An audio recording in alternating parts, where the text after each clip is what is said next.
Hello students, this is your English class video. Last class में आपने direct and indirect speech पढ़ा था, ठीक है। उसके बाद फिर मैंने एक्सरसाइज आपको दी थी करने के लिए। आई होपफुली सबने कर ली होगी। उसके बाद जो है आपको अपनी कॉपी में डायरेक्ट इनडायरेक्ट स्पीच की डेफिनेशन लिखनी है, एक एक एग्जाम्पल लिखना है कि कैसे डायरेक्ट से इनडायरेक्ट स्पीच में आपका कन्वर्ट होता है। उसके बाद आप जो है इसकी एक्सरसाइज बुक में ही फिल करेंगे, आपको कॉपी में करने की ज़रूरत नहीं है। Now come to the your next lecture. It is about active and passive voice. Okay, first of all see this example. Rakesh broke the window. This is active voice. Now converted into passive, the window was broken by Rakesh. पहला इसका मतलब हो जाएगा कि राकेश ने खिड़की तोड़ी। इसका पैसिव वॉइस हो जाएगा खिड़की तोड़ी गई थी राकेश के द्वारा, ठीक है। मतलब जो चीज़ें आप कह रहे हो वो सेंटेंस इसमें एक्टिव वॉइस में लेफ्ट से होता है और जो पैसिव वॉइस होता है उसमें राइट से हो जाएगा। Now what is voice? Voice is the form of verb that shows whether the subject of sentence does an action or has action done it. Voice वो होती है जो आपका सब्जेक्ट होता है सेंटेंस में, वो या तो कोई एक्शन कर रहा हो या एक्शन उससे करवाया जा रहा हो। जैसे एग्जाम्पल देखिए, Rakesh broke the window.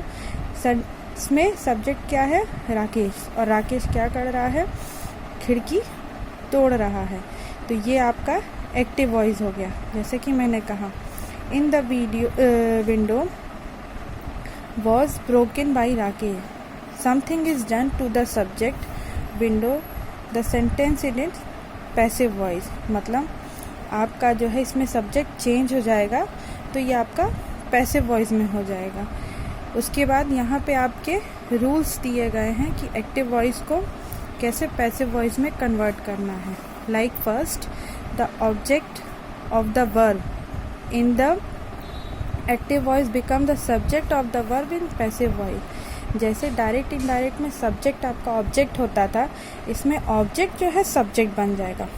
Okay, clearly the form of verb change into participle. आपका जो वर्ब का फॉर्म है वो पास्ट पार्टिसिपल मतलब पास्ट में चला जाएगा।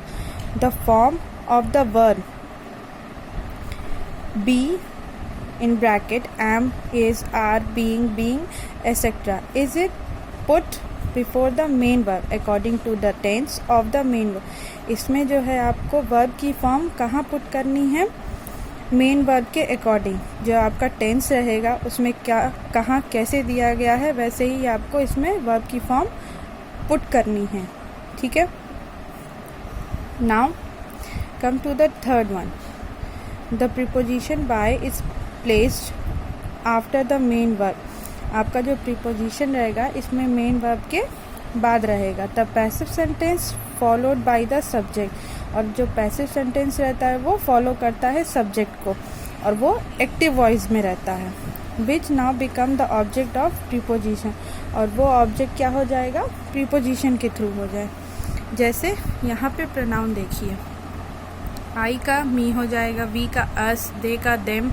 फिर इसी तरह यहाँ कई ढेर सारे मियाँ हैं। और फिर इसमें हम देखते हैं कि टेंस कैसे चेंज होता है। जैसे ये आपके टेंस इस पे लिखे हुए हैं, ये आपका क्या कहते हैं एक्टिव वॉइस का सेंटेंस है और इसको पैसिव वॉइस में यहाँ कन्वर्ट किया जाए। जैसे सिंपल प्रेजेंट टेंस में दिया गया है, he write a letter is written by him. मतलब उसने लेटर लिखा और लेटर लिखा गया है उसके द्वारा, ठीक। इसी तरह आपके सारे टेंसेस दिए हुए हैं। इसमें आपको क्या करना है? सिर्फ आपका एक्टिव पैसिव वॉइस में ये आपका एक एग्जाम्पल पहले लिखना है, फिर एक्टिव वॉइस पैसिव वॉइस कहाँ से कैसे शुरू होता है वो लिखना है, फिर वॉइस लिखना है, फिर वॉइस के साथ ये पूरा सेंटेंस लिखना है। इसमें आपका एग्जाम्पल एक्सप्लेन किया है, वॉइस कैसे चेंज होता है ये लिखना है। इतना वर्क आपको अपनी कॉपी में करना है और इसको क्लियरली और फोकसली पढ़ना है, ठीक है। फिर आपका इसमें एक्सरसाइज दिया हुआ है, ठीक है।